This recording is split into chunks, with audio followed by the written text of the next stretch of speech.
Hi students, welcome you all to hope all are doing good. So PG TRB Computer Instructed for grade 1 call for பண்ணிட்டாங்க. So exam க்கு prepare ஆயிட்டிருப்பீங்க.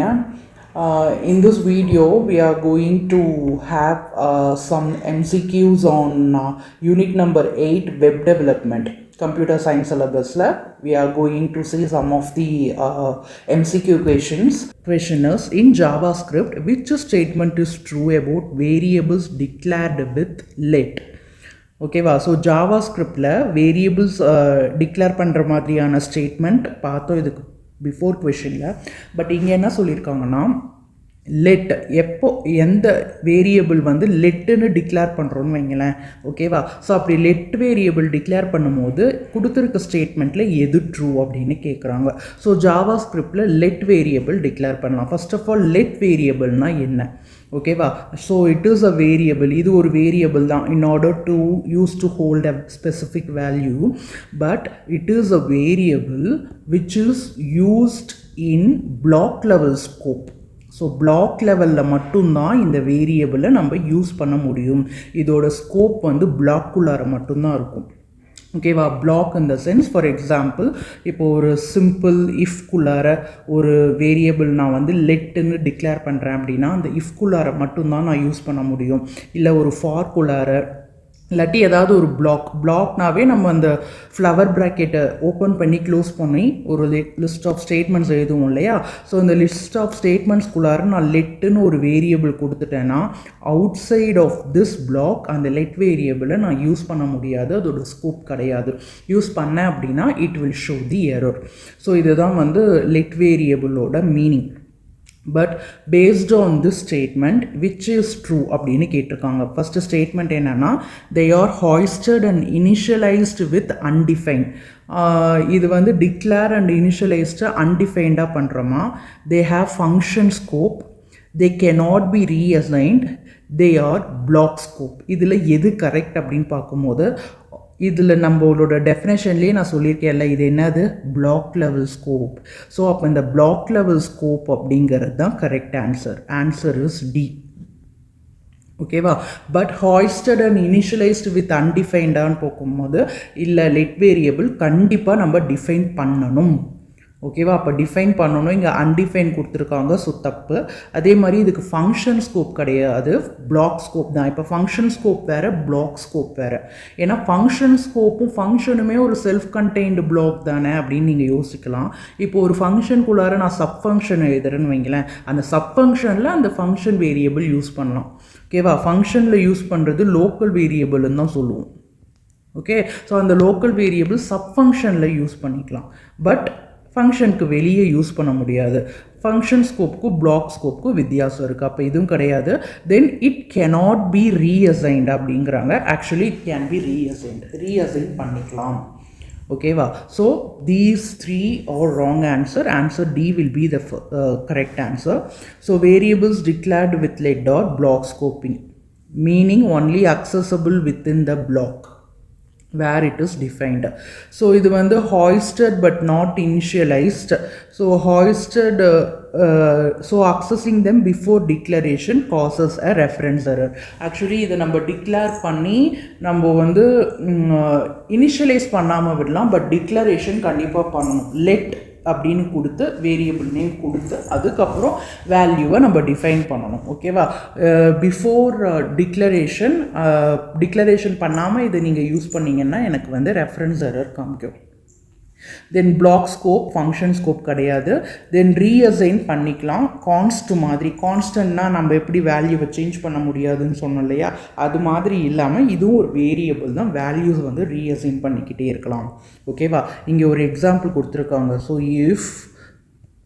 If true அப்படின்ட்டு ஒரு black எழுதி let, so variable நம்ம கொடுக்க வேணாம், இது let வேரியபிள்னால லெட்டுன்ற keyword கொடுத்து வேரியபிள் நேம் ஈக்குவல் டு 10 அப்படின்னு சொல்லி டிக்ளேர் பண்ணிட்டாங்க. பிளாக்கு முடிச்சுட்டாங்க.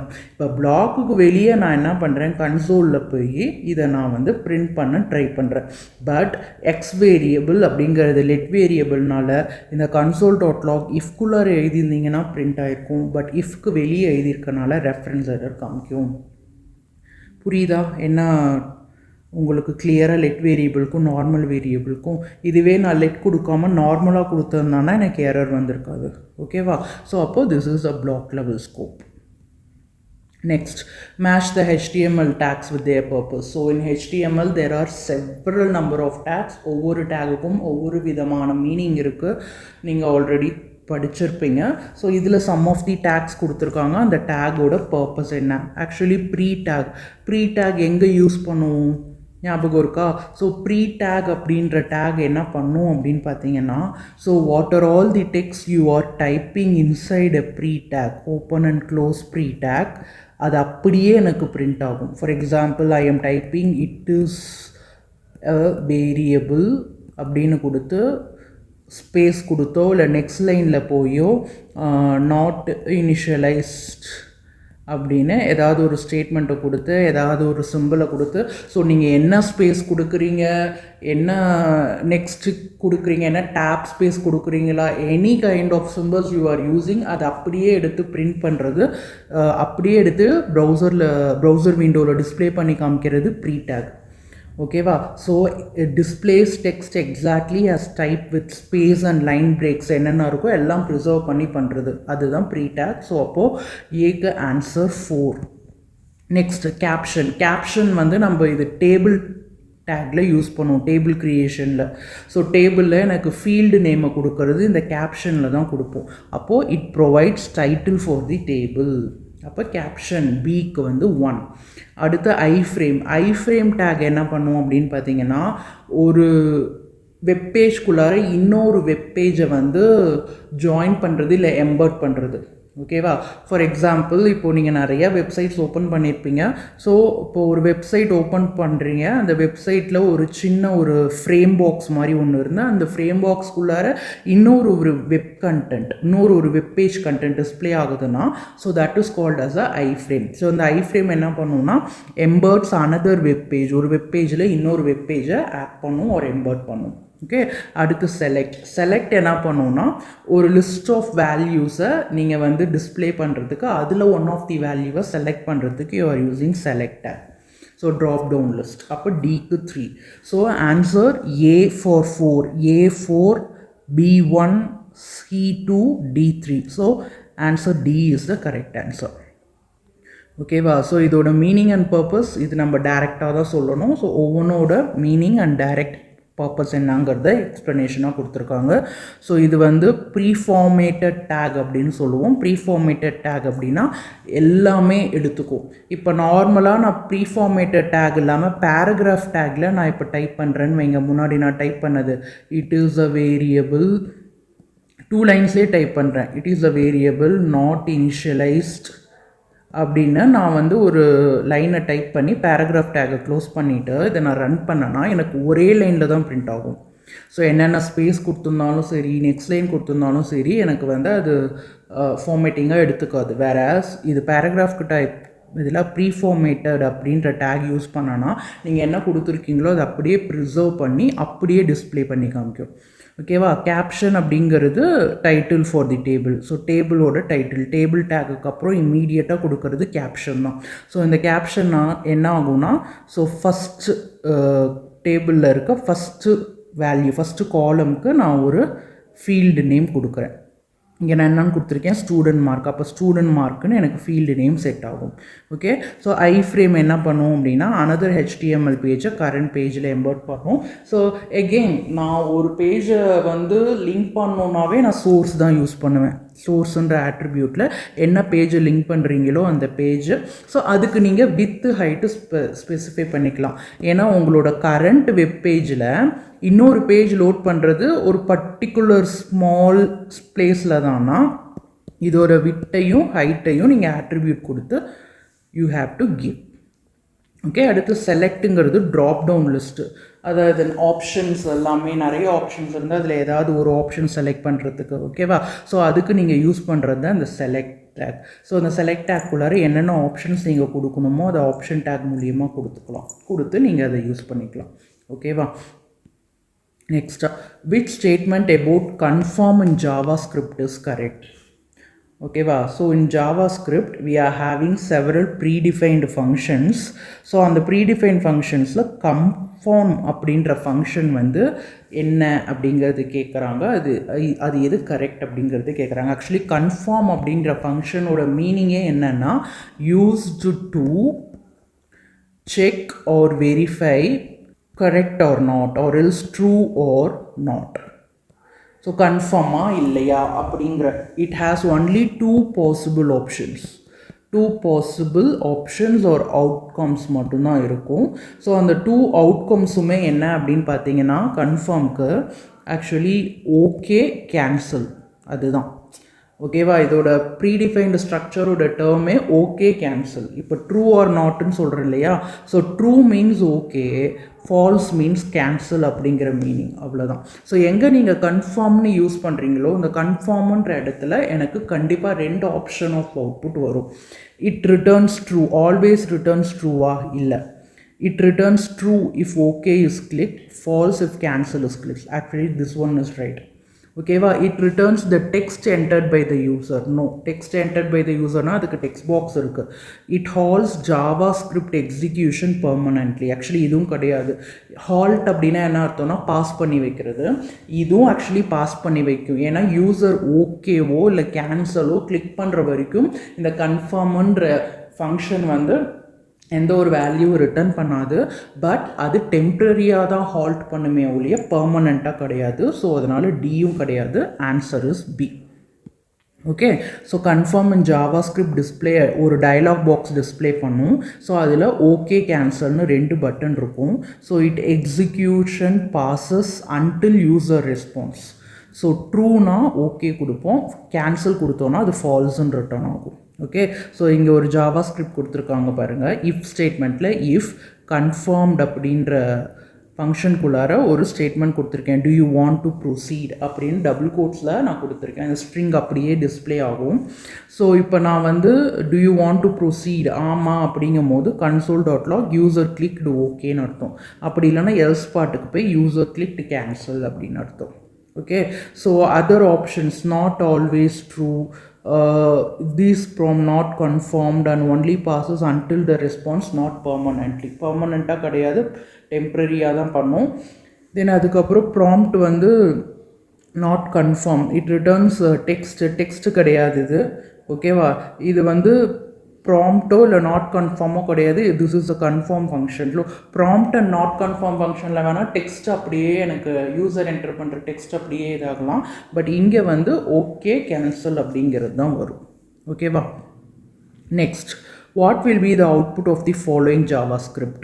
So console.log 5 stringல கொடுத்துருக்காங்க -2, console.log 5 again stringல கொடுத்துருக்காங்க +2. ஓகேவா, ஸோ இப்போது ஜாவாஸ்கிரிப்ட் பொறுத்த வரைக்குமே arithmetic operation, not only in JavaScript, any kind of languages, arithmetic operation அப்படிங்கிறது நம்ம மெயினாக நம்பர்ஸில் தான் பண்ணுவோம். ஆமாவா, நம்பர்ஸ் இருந்தால் மட்டும்தான் arithmetic operation பண்ணுவோம். Okay, so arithmetic operations on only numbers. Okay, but இங்கே ஒரு ஸ்ட்ரிங் ஒன்று கொடுத்துருக்காங்க, ஒரு நம்பர் ஒன்று கொடுத்துருக்காங்க. இப்போது ஜாவாஸ்கிரிப்டில் we are having a feature called as operator overloading மாதிரி. ஸோ இன் ப்ளஸ் சிம்பிள் வந்து ரெண்டு விஷயத்துக்கு யூஸ் பண்ணலாம். ஓகேவா, ஆட் அப்படிங்கிறதுக்கும் கன்கேடினேஷன்னா கம்பைன் அப்படிங்கிறதுக்கும். So when two values are நம்பர்ஸ்னால் ஆட்டோமேட்டிக்காக இது அடிஷன் அப்படிங்கிற வேல்யூவில் எடுத்துக்கும். இப்போது ரெண்டு வேல்யூஸுமே எனக்கு நம்பர்ஸ் இல்லாமல் ஒன்று நம்பர் ஒன்று ஸ்ட்ரிங்காக இருந்தாலுமே இல்லை ரெண்டுமே ஸ்ட்ரிங்காக இருந்தாலும் ஆட்டோமேட்டிக்காக அது கன்கேடினேஷனுக்கு போயிடும். கன்கேடினேஷன்னா கம்பைன் பண்ணும். ஓகேவா, கம்பைன் பண்ணி அது வந்து டைப் கன்வர்ஷன் மூலியமாக ஸோ எந்த ஸ்ட்ரிங்கோட சைஸ் அதிகமாக இருக்கோ அந்த ஸ்ட்ரிங்கோட சைஸ்க்கு மாறிடும். ஆக்சுவலி கன்கேடினேஷனுங்கும் போது இது ஸ்ட்ரிங் அப்படிங்கிற கன்வர்ஷனுக்கு போயிடும். ஓகே, அதுவே அடிஷன் தவிர்த்து மற்ற அரித்மெட்டிக் ஆப்ரேஷனாக இருந்தால் இந்த இடத்துல ஆட்டோமேட்டிக் டைப் கன்வர்ஷன் நடக்கும். ஆட்டோமேட்டிக் டைப் கன்வர்ஷன் என்ன பண்ணும் அப்படின்னு பார்த்தீங்கன்னா லைக் ஸ்ட்ரிங்காக இருக்க வேல்யூவை எனக்கு நம்பராக மாற்றி அந்த நம்பருக்கு ஏற்ற மாதிரியான ஆப்ரேஷன் என்ன கொடுத்துருக்காங்களோ அந்த ஆப்ரேஷனுக்கான அவுட்புட் வரும். ஸோ இப்போ ஆப்ஷன் வந்து என்னென்ன கொடுத்துருக்காங்க அப்படின்னு பார்த்தீங்கன்னா 3 and 7, 3 and 52, 52, actually 52 கிடையாது 52, then 3 and 7 string-ஆ then error-ஆ கொடுத்துருக்காங்க. இப்போ இந்த இடத்துல ஃபஸ்ட்டில் எனக்கு டைப் கன்வெர்ட் ஆகிடும், டைப் கன்வெர்ட் ஆகி 5 minus 2 எனக்கு 3ன்னு வரும். பட் நெக்ஸ்ட்டில் கன்கேடினேட் ஆகும், கன்கேடினேட் ஆகும்போது 5ம் 2ம் கம்பைன் ஆகி 5 2ன்னு வரும். அப்போ த ஆன்சர் இஸ் 3 and 52. நான் பிரிண்ட் பண்ணும்போது எனக்கு 3 and 52ன்னு வரும். அப்போ பி. ஓகேவா? அதர் தென் அடிஷன் எல்லா கைண்ட் ஆஃப் அரித்மெட்டிக் ஆப்ரேட்டர்ஸுமே டைப் கன்வெர்ட் ஆகி அதுக்கேற்ற மாதிரி பெர்ஃபார்ம் ஆகும். ப்ளஸ் இருந்தால் மட்டும்தான் எனக்கு இந்த இடத்துல கன்கேடினேஷன் நடக்கும். ஓகேவா? புரியுதா? ஸோ JavaScriptல the minus operator forces JavaScript to convert 5 to number. So 5 minus 2 3 number. But a plus operator performs string concatenation if one operand is a string அப்படின்னா. ஸோ அது வந்து 5 plus 2ஆக இருந்தாலும் சரி, இல்லை ரெண்டுமே எனக்கு வந்து ஸ்ட்ரிங்காக இருந்தாலும் சரி, எனக்கு 5 to string ஃபார்மேட்டாக மாறிடும். ஓகேவா? ஸோ இதில் நீங்கள் தெரிஞ்சுக்க வேண்டிய விஷயம் என்ன அப்படின்னு பார்த்தீங்கன்னா, மைனஸ், மல்டிப்ளிகேஷன், டிவிஷன் எல்லாமே நியூமரிக் கன்வர்ஷன். ஆட் மட்டும் இருந்தால் மட்டும்தான் கன்கேடினேஷன், இல்லாட்டி add depend upon the values inputs we have used. Okay va? So the next question is, which attribute in the image tag helps to improve page loading performance in HTML5? So image tag la vandu நம்ம image load பண்றோம் இல்லையா? So image load பண்ணும்போது அந்த page loading ஓட performance improve பண்றதுக்கு எந்த attribute use பண்றோம் அப்படின்னு கேக்குறாங்க. HTML ல actually loading attribute தான் யூஸ் பண்றோம். ஓகேவா? ஸோ இந்த லோடிங் ஆட்ரிபியூட் மூலிமா நம்ம என்ன பண்ணலாம் அப்படின்னு பார்த்தீங்கன்னா, you can able to set a loading performance to your web page. ஓகேவா? ஸோ அந்த லோடிங் ஆட்ரிபியூட்டுக்கு நிறைய வேல்யூஸ் இருக்குது. அந்த வேல்யூஸை யூஸராகவே கொடுத்து அந்த லோடிங்கோட பர்ஃபார்மன்ஸை நம்ம இன்க்ரீஸ் பண்ணுறதோ இல்லை டீக்ரேட் பண்ணுறதோ பண்ணிக்கலாம். ஸோ அப்போ இதுக்கான ஆட்ரிபியூட் வந்து லோடிங். ஓகேவா? ஸோ எக்ஸ்பிளனேஷன் பார்க்கலாம். The loading attribute in image tag allows to control when the browser loads the image, improving page performance. browser வந்து அந்த இமேஜை லோட் பண்ணும்போது அந்த ஒரு பெர்ஃபார்மன்ஸை இம்ப்ரூவ் பண்ணுறதுக்கு we can control it. ஓகேவா? இப்போ லோடிங்கோட வேல்யூ நான் லேசின்னு கொடுக்குறேன்னா இது என்ன பண்ணும்? பை டிஃபால்ட் நீங்கள் லேசின்னு கொடுத்தனால as per this attribute value உங்களோட ப்ரௌசர் பேஜ் ஓப்பன் ஆகும்போது இமேஜ் வந்து லேட்டாக லோட் ஆகும். Delays loading the image until close to the viewport. So இதனால் bandwidth and speeding up initial load வந்து எனக்கு வந்து இந்த இடத்துல டிலே ஆகும் அப்படிங்கிறது சொல்லியிருக்காங்க.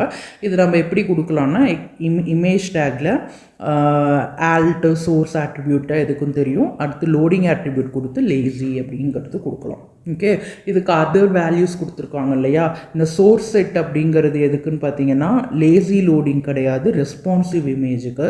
ஆல்ட்டுங்கிறது ஆல்டர்னேட் டெக்ஸ்ட் கொடுக்கறதுக்கு.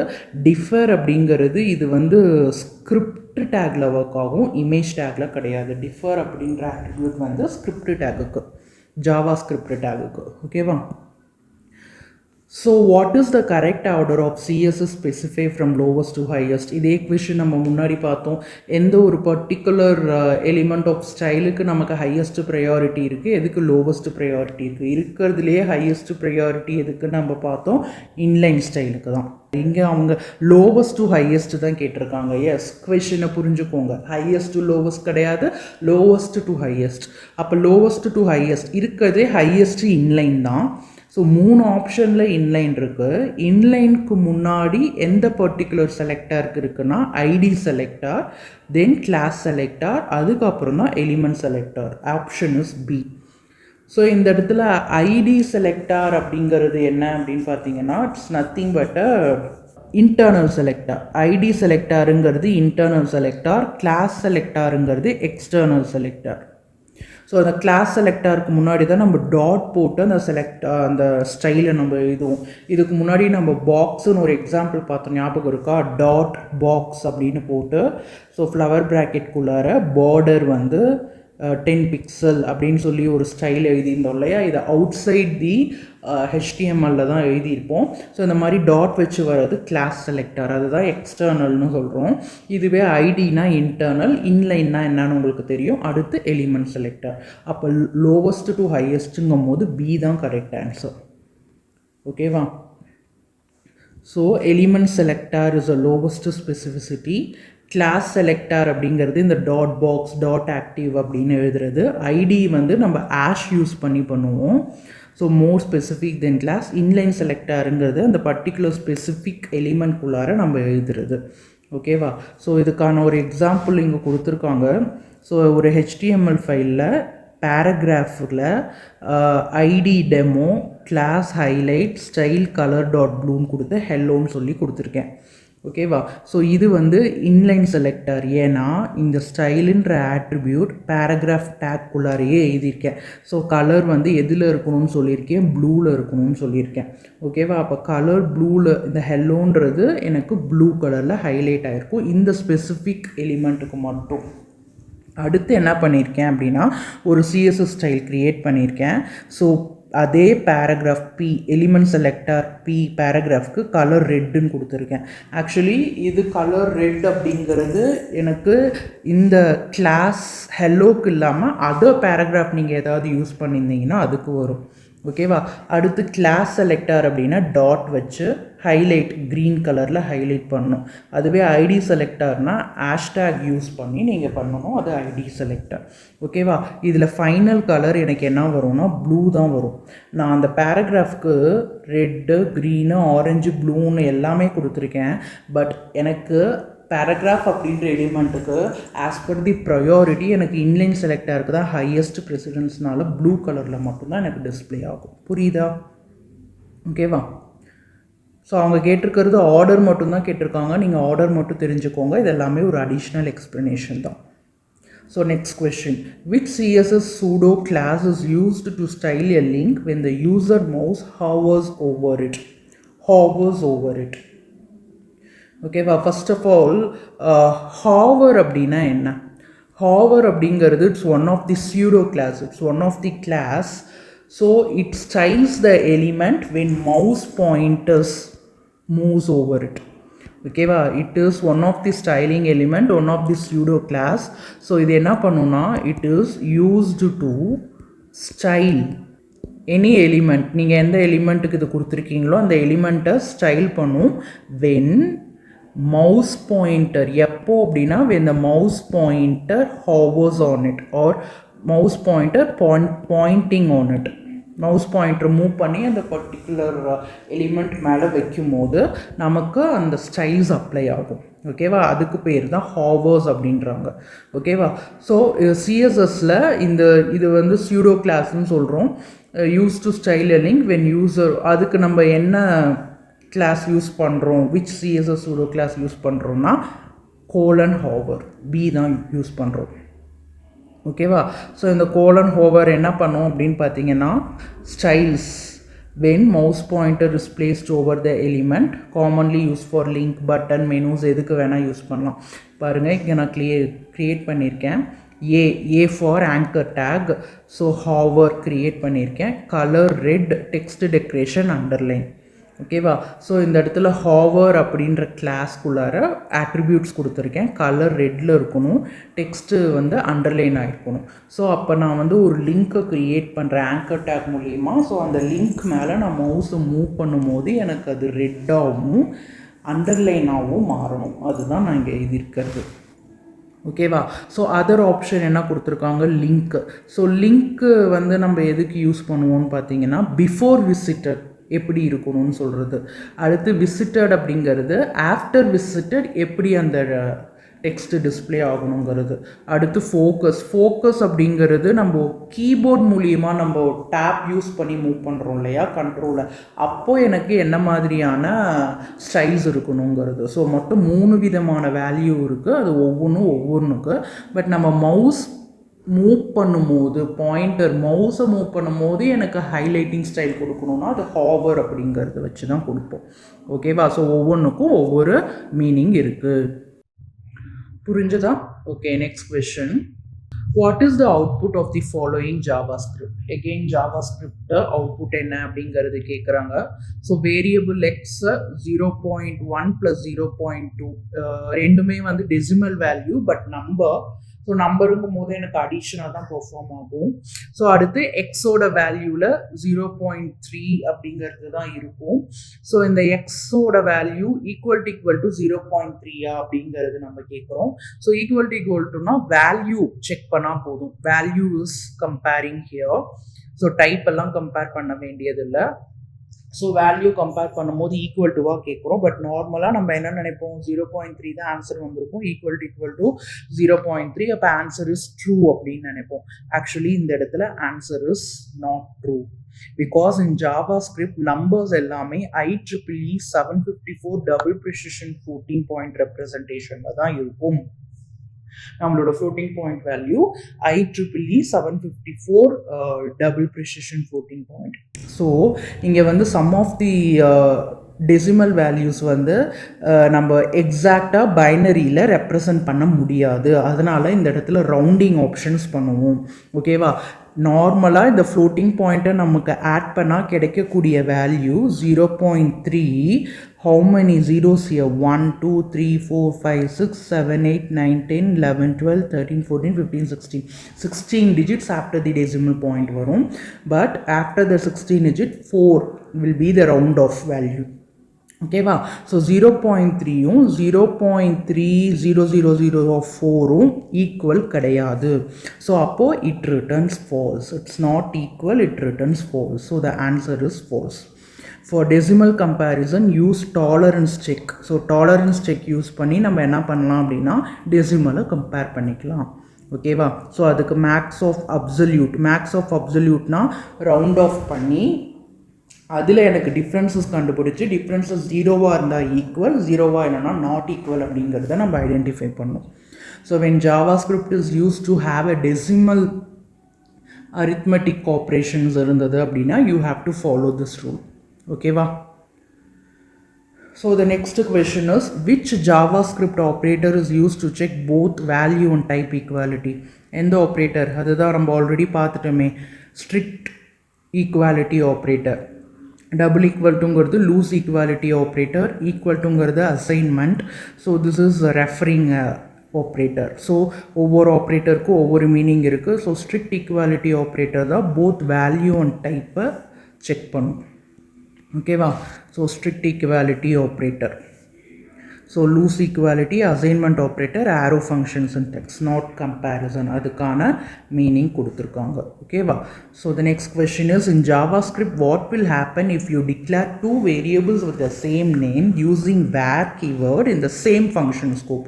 ஒரே ஃபங்க்ஷனுக்குள்ளார ரெண்டு வேரியபிள் ஒரே நேமில் டிக்ளேர் பண்ணும் போது என்ன நடக்கும்? இது நார்மலான ப்ரொசீஜர் தான். இது எல்லா லாங்குவேஜ்லேயுமே இருக்கிறது தான். ஸோ ஒரு ஃபங்க்ஷனுக்குள்ளார நான் ஒரு வேரியபிளை டிக்ளேர் பண்ணுறேனாவே அது லோக்கல் வேரியபிள்னு அர்த்தம்.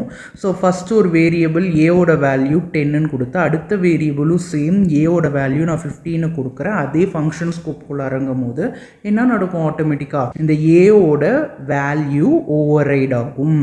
ஸோ எது நம்ம கடைசியாக கொடுத்தோமோ அதுதான் எனக்கு ஓல்டு வேல்யூவை ரீப்ளேஸ் பண்ணிடும். So error will Drona both variables will hold different values. No, second declaration will overwrite the first. இதுதான் correct. the merge into an array கண்டிப்பாக கிடையாது. So the answer is C. Okay, so the variables declared with var have function scope. நார்மலாகவே function ஸ்கோப்பில் தான் இருக்கும். Or global ஸ்கோப்பாக எப்போ வரும்னா அவுட் சைட் தி ஃபங்க்ஷன் நீங்கள் வேரியபிள் டிக்ளேர் பண்ணியிருந்தீங்கன்னா. So declaring same variable twice in the same scope does not cause an error. Either declaration வந்து overwrites the previous one. See function டெஸ்ட்டுன்னு ஒன்று create பண்ணி first variable எக்ஸ்க்கு 10ன்னு கொடுத்துருக்கேன், அடுத்து 20ன்னு கொடுத்துருக்கேன். இப்போ நான் எக்ஸை பிரிண்ட் பண்ணும் போது 10 வருமா 20 வருமா அப்படின்னு பார்க்குறப்போ 20 தான் வரும். So to avoid accidental overwriting use let or constant. So லெட்டோ கான்ஸ்டன்ட்டோ யூஸ் பண்ணால் நமக்கு இந்த ஓவர் ரைட்டிங் கான்செப்டை அவாய்ட் பண்ணிக்கலாம். அப்போ எனக்கு எரர் காமிக்கும். ஓகேவா? So that's all about of today's web development MCQ, some of the MCQs we have discussed. So இதெல்லாமே ஒரு எக்ஸாம்பிள் கோசரம் கொடுத்தது தான். இந்த மாதிரி நிறைய கொஷின்ஸ் நீங்கள் ப்ராக்டிஸ் பண்ணுங்கள், எக்ஸாமை கிளியர் பண்ணுங்கள். All the best students. Thank you.